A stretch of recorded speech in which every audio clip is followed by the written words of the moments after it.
nós vamos dar continuidade ao texto de Neemias, porque estamos neste mês falando sobre o livro de Neemias.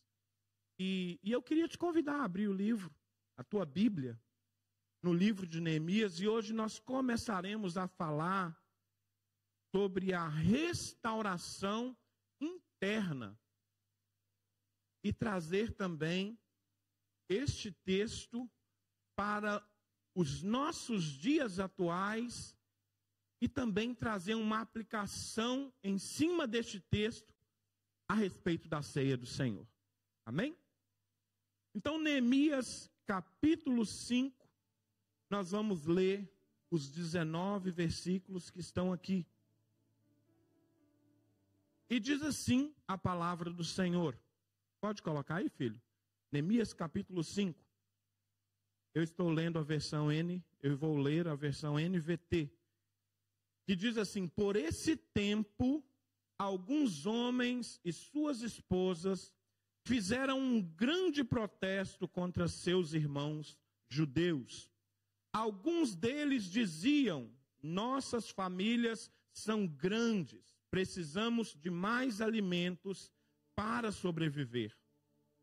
Outros diziam: hipotecamos nossos campos, nossas videiras e nossas casas para conseguir comida durante este tempo de escassez. Ainda outros diziam: tomamos dinheiro emprestado para pagar os impostos do rei sobre nossos campos e vinhedos. Somos da mesma família que os ricos, e os nossos filhos são iguais aos filhos deles. Contudo, somos obrigados a vender nossos filhos como escravos, só para termos dinheiro suficiente para viver. Já vendemos algumas de nossas filhas, e não há nada que possamos fazer, pois nossos campos e vinhedos agora pertencem a outros. Quando ouvi essas reclamações, fiquei muito indignado. Depois de pensar bem na questão, repreendi os nobres e os oficiais, dizendo: vocês estão prejudicando seus próprios irmãos ao cobrar juros quando lhes pedem dinheiro emprestado. Em seguida, convoquei uma reunião pública para tratar do problema. Na reunião eu lhes disse: temos feito todo o possível para resgatar nossos irmãos judeus. Nossos irmãos judeus que se venderam a estrangeiros, mas agora vocês os vendem de volta à escravidão. Quantas vezes precisaremos resgatá-los? E eles não tinham nada a dizer em sua defesa. Então prossegui: o que vocês estão fazendo não é certo. Acaso não deviam andar no temor do Senhor? Para evitar zombaria das nações inimigas, eu e meus irmãos e os homens que trabalham para mim, temos emprestado dinheiro e cereal para o povo. Agora, porém, deixemos de cobrar juros. Devolvam-lhes hoje mesmo seus campos, seus vinhedos, seus olivais e suas casas. Devolvam também a 100ª parte, os juros que cobraram quando lhes emprestaram dinheiro. Cereais, vinho novo e azeite. Eles responderam: devolveremos tudo, não exigiremos mais nada do povo. Faremos conforme você diz. Então chamei o sacerdote e fiz os nobres e os oficiais jurarem que cumpririam a sua promessa. Depois sacudi as dobras de meu manto e disse: que Deus assim os sacudas de seus lares e de suas propriedades, se vocês não cumprirem o que prometeram. Que fiquem sem absolutamente nada. Toda a comunidade respondeu amém. Louvaram o Senhor. E o povo cumpriu o que havia prometido. Durante 12 anos em que fui governador de Judá, Do 20º ano ao 32º ano do reinado do rei Artaxerxes, nem eu nem meus oficiais cobramos o tributo de alimentação ao qual tínhamos direito.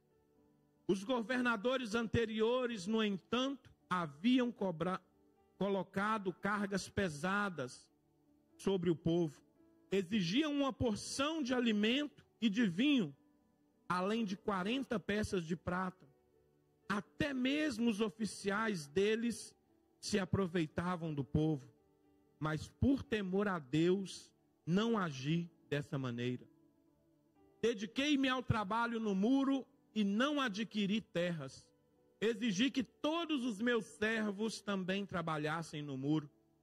Não pedi nada, embora 150 judeus e oficiais comessem com frequência à minha mesa, além de todos os visitantes de outras terras.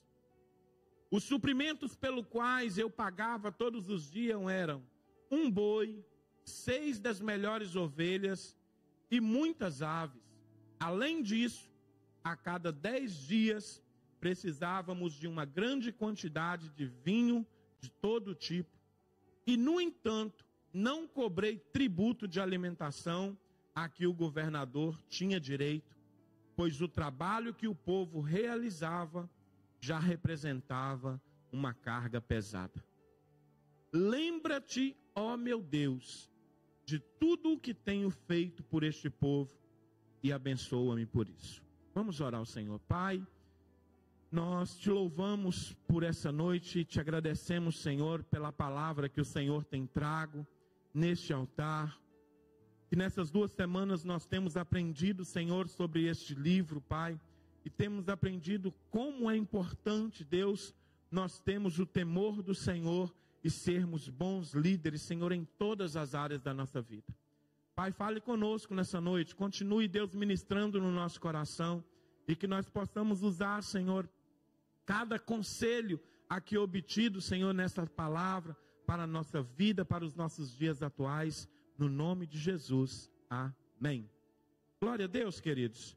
Não feche a tua Bíblia, fique com ela aberta, para que nós possamos voltar aí em alguns temas.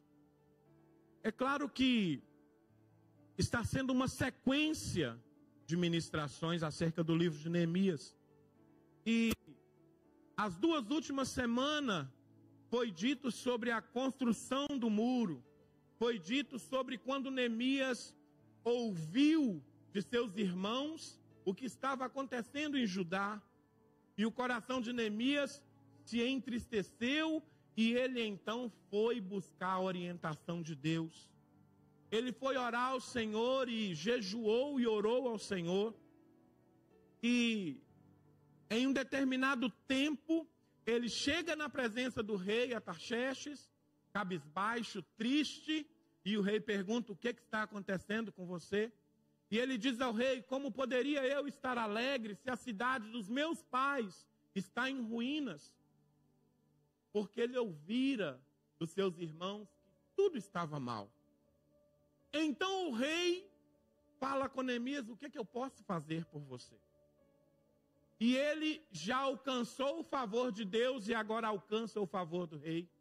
E como ouvimos a semana passada, ele pede cartas, ele pede pessoas para ir, ele pede lenha para levar, para que ele construísse os muros. E ao chegar em Jerusalém, Neemias se depara com uma situação muito triste. Ele olha e vê que o povo está vivendo debaixo de um lugar que está destruído, humilhado e desprezado. E queridos, Jerusalém já estava daquela maneira há 142 anos.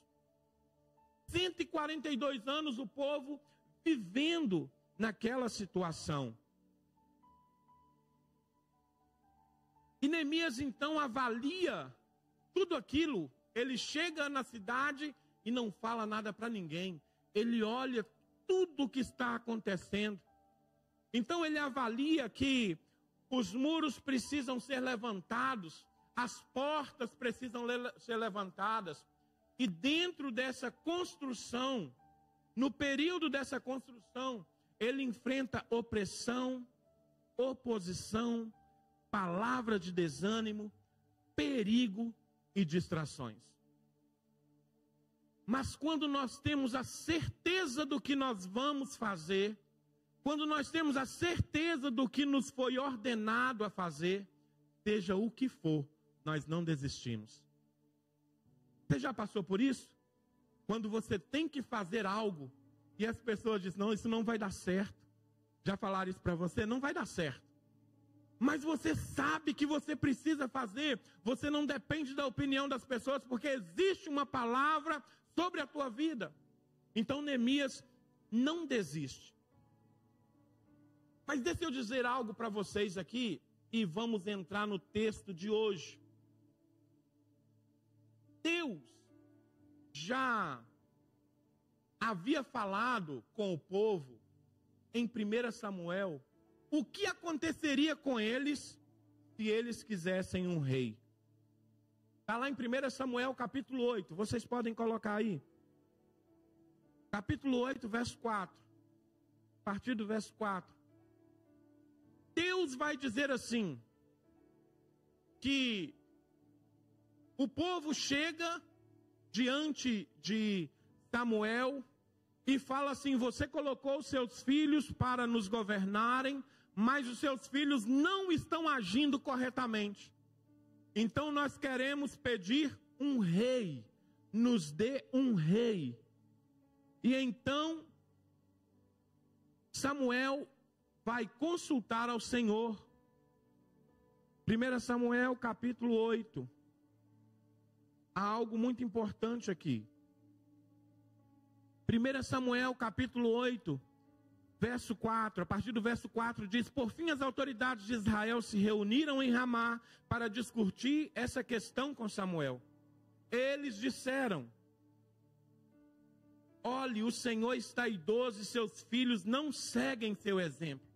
Escolha um rei para nos julgar, como ocorre com todas as outras nações. E Samuel não gostou, entristeceu-se com aquilo. Eles pediram um rei, e Samuel busca a orientação de Deus. Então Deus diz para Samuel, desde que os tirei do Egito. Verso 7. É a parte B, eu vou começar no verso 7. O Senhor lhe respondeu, faça tudo o que eles pedem, pois é a mim que rejeitam e não a você. Eles me rejeitaram como seu rei. Eles queriam um rei humano. Desde que os tirei do Egito até hoje, eles têm me abandonado e seguindo outros deuses. Agora trata você da mesma forma. Faça o que eles pedem, mas advirta-os solenemente a respeito de como o rei os governará. De que maneira o rei governaria o povo? Primeiro, ele pegaria os seus filhos e fariam os seus filhos trabalharem em colheitas. Pegariam os seus filhos e colocariam eles nos exércitos. Pegariam suas filhas e colocariam elas para trabalhar nas cozinhas. Tomariam os campos e vinhedos. A parte que era do rei, 10%. Ele exigiria o rebanho, 10% de todo o rebanho. E ele diz, o Senhor, quando esse rei chegar, lamentarão por causa disso, mas eu não os ouvirei. Então Deus já tinha dito para o povo, não escolham um rei, deixa que eu seja o seu rei. Porque o rei que vocês estão escolhendo, que vocês querem, vão fazer isto com vocês. E aí nós entramos neste texto de Neemias capítulo 5. A construção está andando. Estão todos trabalhando. Porém, no meio dessa construção, um clamor cresce do povo. Diz no verso 1 a 5, que alguns homens e suas esposas começam a reclamar: nós não temos comida, a nossa família é muito grande, nós não temos mais dinheiro. Outros diziam: nós hipotecamos a nossa casa. Outros ainda diziam: nós tomamos dinheiro emprestado, agora não temos como pagar. E aí a fome voltou e nós precisávamos de mais alimento e tivemos que vender os nossos filhos. Tivemos que entregar os nossos filhos para que nós tivéssemos alimento. E se nós formos ver, se você for ler Esdras capítulo 1 e 2, quando Esdras vem com a primeira leva de pessoas para Jerusalém, você vai ver que essas pessoas não vieram de mãos abanando, vieram com dinheiro. Eles trouxeram dinheiro para Jerusalém. E Neemias chega em Jerusalém no ano 444. E esse povo chegou 70 anos antes. Porém, quando esse povo chega em Jerusalém, os nobres que estavam lá, os oficiais que estavam lá, começaram a cobrar tributos muito altos. Ah, vou comprar comida, preciso comprar comida. Olha, o preço é esse. E o povo foi se endividando, o povo foi ficando pobre. Por isso que quando Hanani foi ver Neemias em Suzã, e Neemias pergunta como é que está o povo lá, ele diz: está vivendo na humilhação, está vivendo no desprezo. Então o povo estava vivendo uma calamidade enorme. E queridos, deixa eu abrir aqui um parênteses. Vivemos isso nos dias de hoje? Tem gente cobrando juros demais? Pagamos muitos impostos aos governos? Essa é a vida que o povo estava vivendo lá. Porém, eram seus próprios irmãos judeus que cobravam aquilo. Então, o povo estava já no desespero. Qual a mãe que conseguiria ver o filho passando fome e não gritaria: me socorram? Essa era a situação que estava acontecendo naqueles dias. Então o povo já não tinha dinheiro, entregou as casas, entregou os vinhedos, entregou os campos. Quando a fome veio, pegava mais, e aí não tinha como pagar, entregava os filhos. E ao ouvir isto, no verso 6, quando Neemias ouve essa reclamação, a Bíblia vai dizer que ele ficou muito indignado.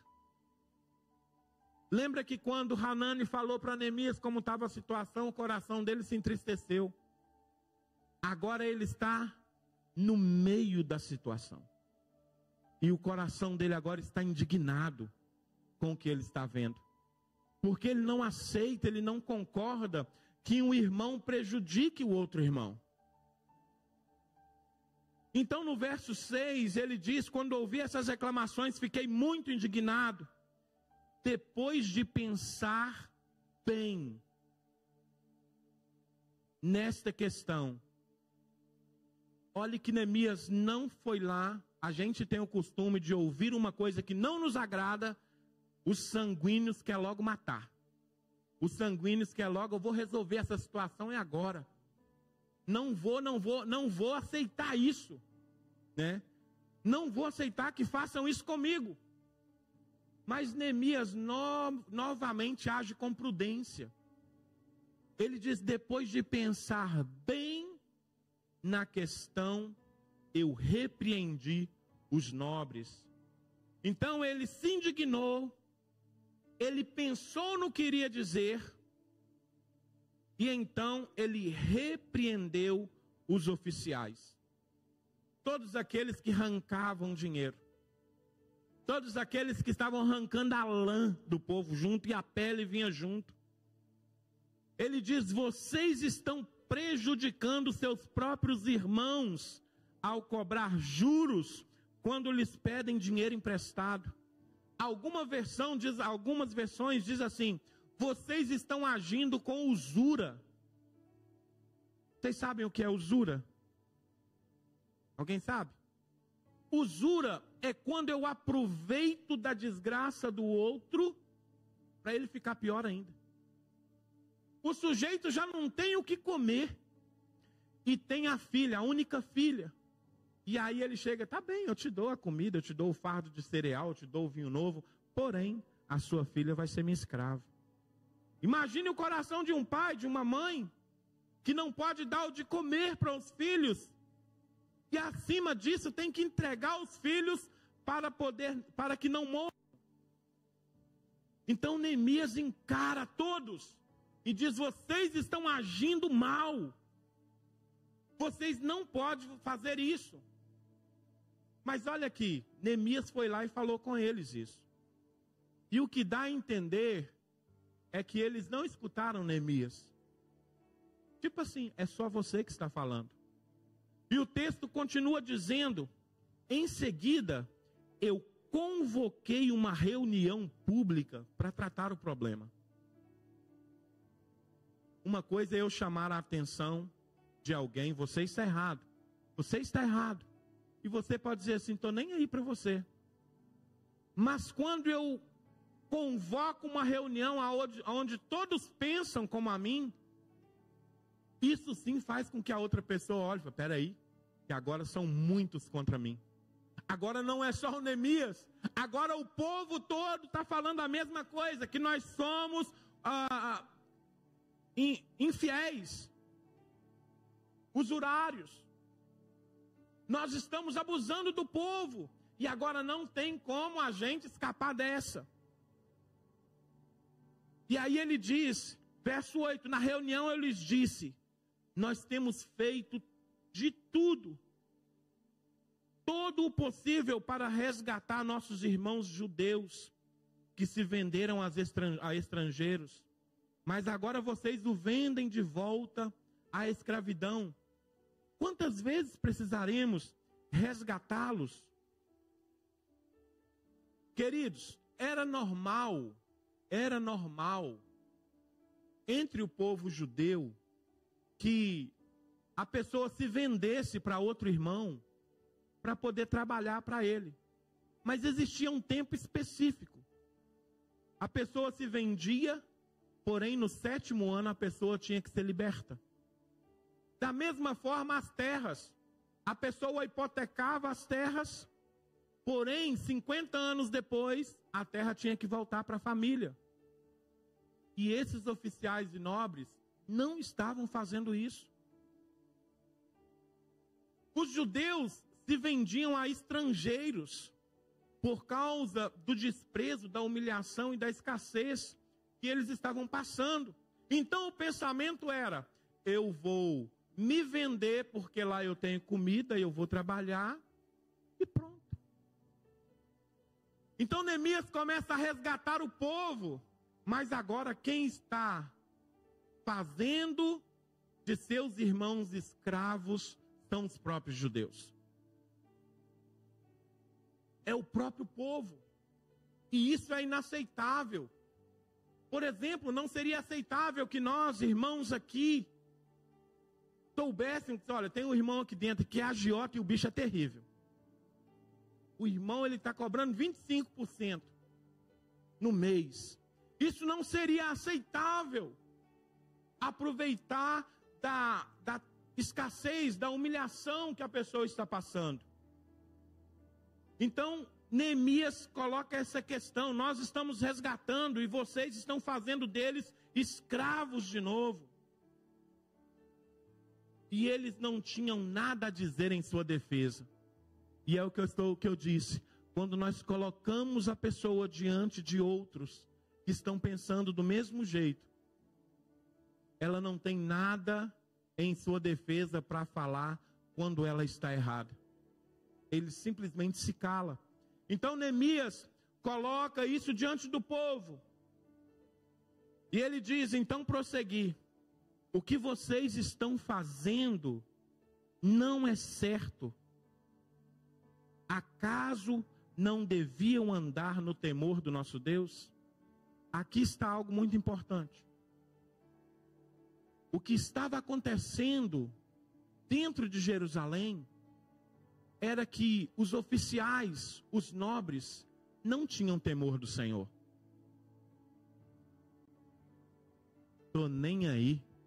Eu quero é juntar, eu quero é ser rico. Eles que sofram. E Neemias então chama a atenção deles. Vocês não deveriam ter temor de Deus. O livro de Provérbios vai dizer que é o Senhor que julgará aqueles que sofrem injustiça, julgará os seus acusadores, julgará os seus opressores. Quando nós fazemos algo que Deus não se agrada com outra pessoa, nós humilhamos aquela pessoa, nós fazemos com que aquela pessoa sofra um opróbrio. A Bíblia vai dizer que Deus é quem julgará eles, Deus é quem defenderá eles e julgará em favor deles.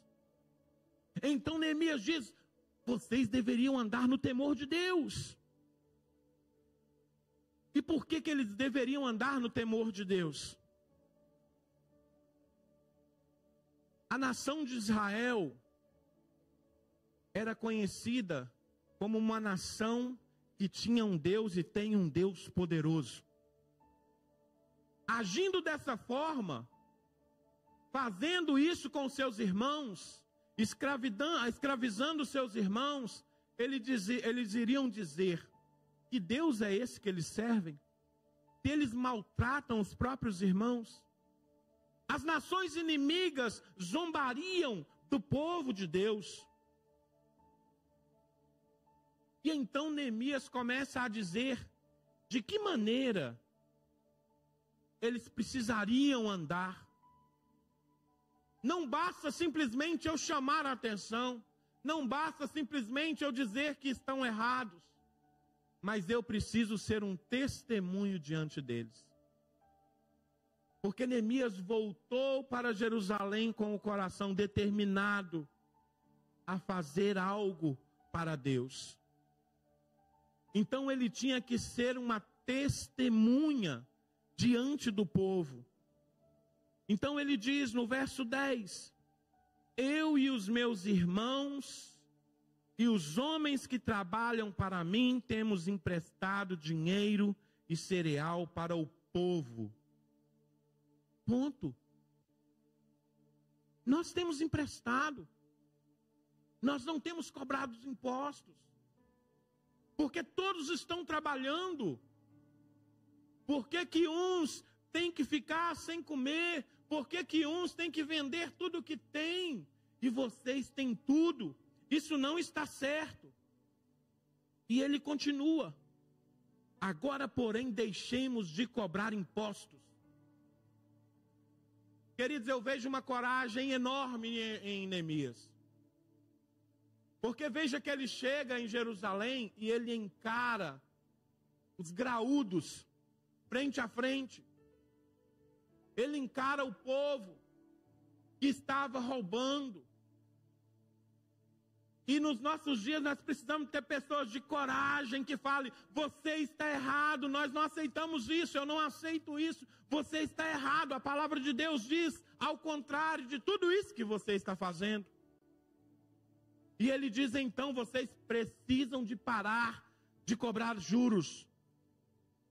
E ele vai falando contra esses homens: devolvam-lhes hoje mesmo seus campos, seus vinhedos, seus olivais e suas casas. Devolvam também a 100ª parte, os juros que cobraram quando lhes emprestaram dinheiro, cereais, vinho novo e azeite. Colocou os homens na parede. Isso não pode ser dessa maneira.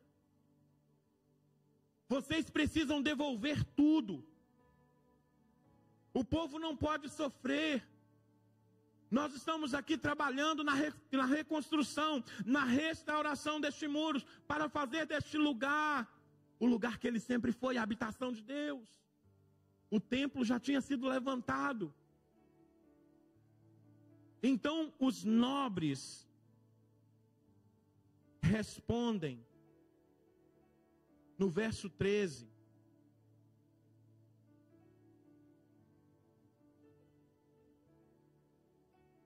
Nós devolveremos tudo, não exigiremos mais, verso 12, não exigiremos mais nada do povo, faremos conforme você diz. Então chamei os sacerdotes e fiz os nobres e os oficiais jurarem que cumpririam a sua promessa. Ao fazer isso, ao chamar a classe sacerdotal para que fossem testemunha daquilo, Neemias estava dizendo: se vocês não fizerem isso, que a mão de Deus caia sobre vocês. E ele declara no verso 13: depois disso eu sacudi as dobras do meu manto e disse que Deus assim sacuda de seus lares, de suas propriedades, se vocês não cumprirem o que prometeram, que fiquem sem absolutamente nada. Eles então devolvem tudo ao povo. Eles juram diante do sacerdote sobre o que prometeram. Neemias, no ato de ou vocês cumprem ou são amaldiçoados, ele sacode as roupas e finda a conversa. Porém, como eu disse, nós precisamos ser testemunhas autênticas de Deus nessa terra. Queridos, hoje, o meio cristão, o movimento, em muitos lugares, as pessoas estão dentro das igrejas e as igrejas estão bombando. Mas lá fora, o comportamento deles é totalmente ao contrário. Vivem uma vida como se não existissem Deus.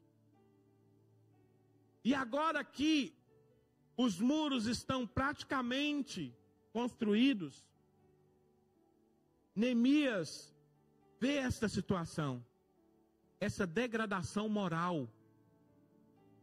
E é preciso então fazer uma restauração interior. É preciso olhar para tudo que está errado agora, dentro dos muros para dentro, para que tudo esteja caminhando perfeito.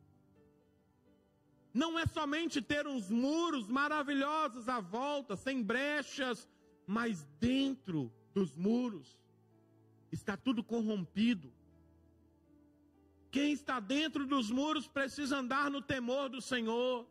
Quem está dentro dos muros precisa ter temor de Deus e ter a preocupação de agradar ao Senhor. E depois que eles decidem entregar tudo, toda a comunidade diz amém, e eles louvaram ao Senhor, menos um problema. Menos um problema. Mas Neemias continua dizendo a respeito dele. E ele diz: olha para mim. Eu poderia ter cobrado o alimento diário que um governador precisa. E é justo dele. Mas eu não fiz isso, eu não cobrei nada. Eu e os que trabalhavam comigo, nunca nós aproveitamos do povo. Queridos, e o que tem mais hoje aqui, nesses dias atuais, são pessoas que aproveitam dos outros. São muitos. Existem pessoas que dizem: olha, o governo me cobra muito imposto, eu pago muito imposto, não tem problema se eu enganar o governo um pouco. Não tem problema se eu fizer aqui um malabarismo e receber algo. Mas o Senhor está olhando para nós. E mais vale, Salomão diz que mais vale nós sermos pobres, não termos nada, mas termos o temor do Senhor. Porque ser o rico que adquire as riquezas ilegais. Então ele diz, nós não abusamos do povo, mas por temor a Deus, nós ajudamos, nós oferecemos e não cobramos nada. E Neemias também trabalhava nos muros. Não era a pessoa que ficava ali assentado, olhando, faz isso, faz aquilo. Não, ele também estava nos muros. Capítulo 4 vai dizer que ele estava na construção e ele estava debaixo de uma opressão muito grande por causa de Sambalate, Gesem e Tobias. Ele não deixou de trabalhar. Por diversas vezes, esses três tentavam tirar a atenção dele. E ele dizia, olha, eu não vou ter com vocês, porque nós estamos em uma grande obra. Quantas pessoas, queridos, nos tiram a atenção, nos desviam do foco, e depois nós não voltamos para fazer aquilo que Deus nos chamou para fazer. Existiram maus governadores que abusaram do povo, que tiraram tudo do povo. O povo tinha que enviar o seu imposto para o rei.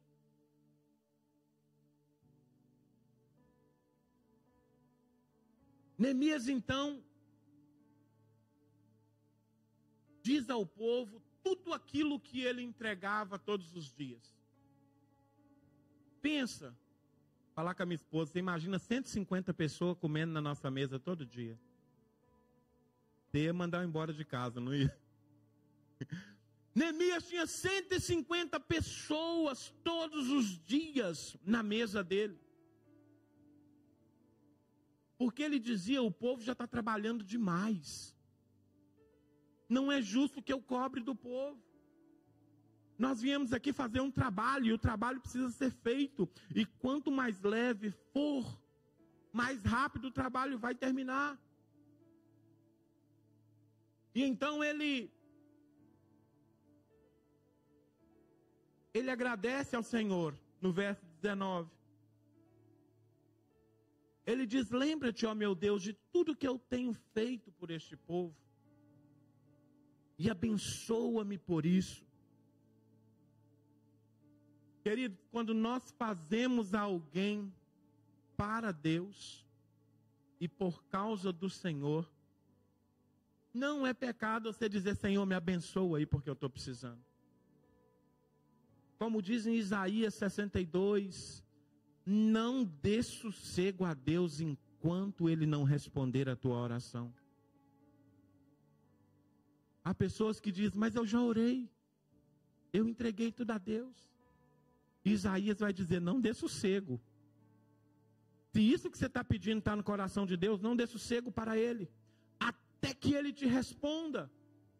Então Neemias diz, olha, o Senhor sabe o bem que eu fiz para eles. Agora então, me abençoa por isso. Me abençoa por isso. E amados, a opressão que Neemias passava e sentia durante este processo era tão grande porque ela estava envolvida em todas as esferas da cidade. Os nobres, os oficiais, alguns dos sacerdotes. Se nós formos ver em Neemias capítulo 13, vai dizer assim, no verso 4, além disso, o sacerdote Eliasibe havia sido nomeado para supervisionar os depósitos no templo do nosso Deus. Ele era parente de Tobias. Vocês lembram quem era o Tobias? Era quem estava lá contra a construção. Um sacerdote era parente daquele que estava também oprimindo contra o povo, dizendo: vocês não vão conseguir, nós vamos denunciar vocês para o rei. Você, Neemias, está querendo ser rei desse povo e se levantar e acabar com o reinado do rei Artaxerxes. É isso que você está querendo. Então a classe sacerdotal também tinha lá infiltrados. De tamanha pressão que este povo, que Neemias estava vivendo. Porém, no capítulo 6, nós vamos ver que Neemias termina a obra em 52 dias. A obra acabou. E capítulo 8 e capítulo 9 fala da restauração espiritual, a leitura da lei e a importância de consertar essa área moral, essa área de injustiça social era muito importante, porque do que adianta nós nos achegarmos diante de Deus, né, nós dizermos: eu sou de Cristo, Cristo está na minha vida, mas você é mau com seus irmãos. De nada adianta. Então Neemias trabalha nessa degradação moral e injustiça social por causa do clamor do povo. E assim a obra é concluída agora. Os muros estão prontos, ou pronto porque era só um muro. O muro está pronto. O povo já não está mais vivendo a escassez. O povo recebeu tudo de volta. E seus nobres e oficiais agora estão agindo conforme devem agir. Trazendo para os nossos dias de hoje, de que maneira eu poderia aplicar esse ensinamento na minha vida? De que maneira eu posso colocar isso em prática na minha vida? Eu quero dizer para os irmãos que, assim como os muros trouxeram proteção quando ficaram prontos, e a seguir eles começaram a ver o problema que estava dentro dos muros internos, da mesma forma é a minha vida e a sua vida com Cristo. Cristo nos selou com o Espírito dele. Hoje eu e você somos templo do Espírito. E quando nós viemos para Cristo, quando eu digo eu te quero, Senhor, eu recebo o Senhor como meu único, suficiente Salvador. A Bíblia diz que o Espírito vem e mora em mim. Ele me sela, mas você ainda tem muitas mazelas, tem muita coisa que precisa ser tratada. E aí esse é o trabalho do Espírito, de nos purificar, de nos mostrar o que estava errado. Neemias falou para os oficiais: vocês estão errados. O Espírito Santo fala conosco. Já passou com vocês, com certeza. Vou pensar em fazer alguma coisa errada. O Espírito não faz, não. Isso está errado. Não liga, não. Você pode magoar uma pessoa. Pensa primeiro nas palavras que você vai falar. O trabalhar do Espírito é esse. Às vezes você quer pegar pesado com a pessoa, mas se você tem temor de Deus e o Espírito habita em você, Ele ainda te avisa: haja com cautela, haja com sabedoria, haja do jeito que Deus quer que você haja. Não dizem por aí, em algumas situações eu devo perguntar: como Jesus agiria? Em algumas situações, por quê? Tem situações que a gente consegue resolver rápido, mas tem umas que são muito difíceis. E aí a gente pergunta: Senhor, como você faria nessa situação? E a partir do momento que o Espírito Santo de Deus faz morada em mim e em você, o Espírito veio como Neemias para consertar o que está dentro, para ver o que está mal dentro, para que a lei de Deus comece a frutificar dentro de nós, para que a palavra de Deus comece a dar fruto dentro de nós. Porque não tem como eu dizer que a minha vida é do Senhor, que eu sou o templo do Espírito e a minha vida está toda bagunçada. Deus não vai agir, Deus não vai fazer nada. Por isso o Espírito vem e é Ele quem começa a identificar e a falar conosco de tudo que está errado em nossa vida, que não agrada a Deus e que prejudica o nosso semelhante.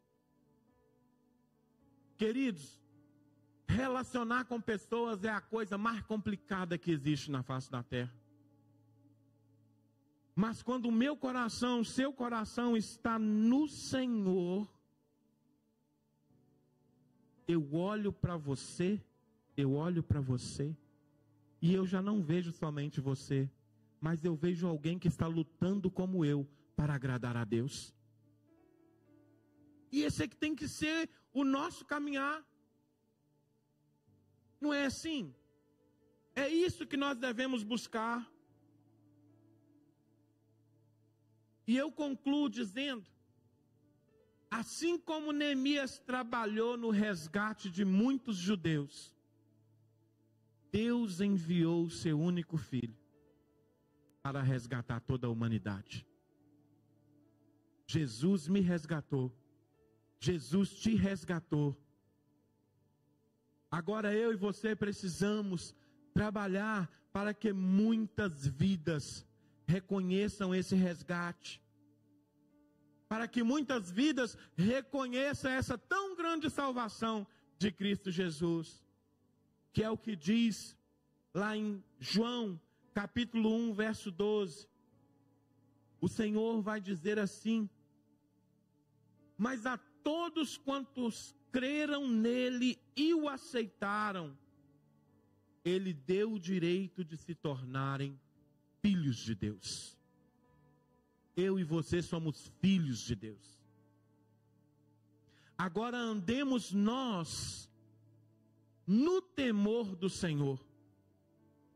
Andemos nós com o coração cheio de vontade de agradar a Deus e ajudar o nosso próximo. Porque o mandamento agora é esse: amarás o Senhor teu Deus de todo o teu coração e de toda a tua alma, e o teu próximo como a ti mesmo. O Senhor nem fala, ama você primeiro, depois você ama o próximo.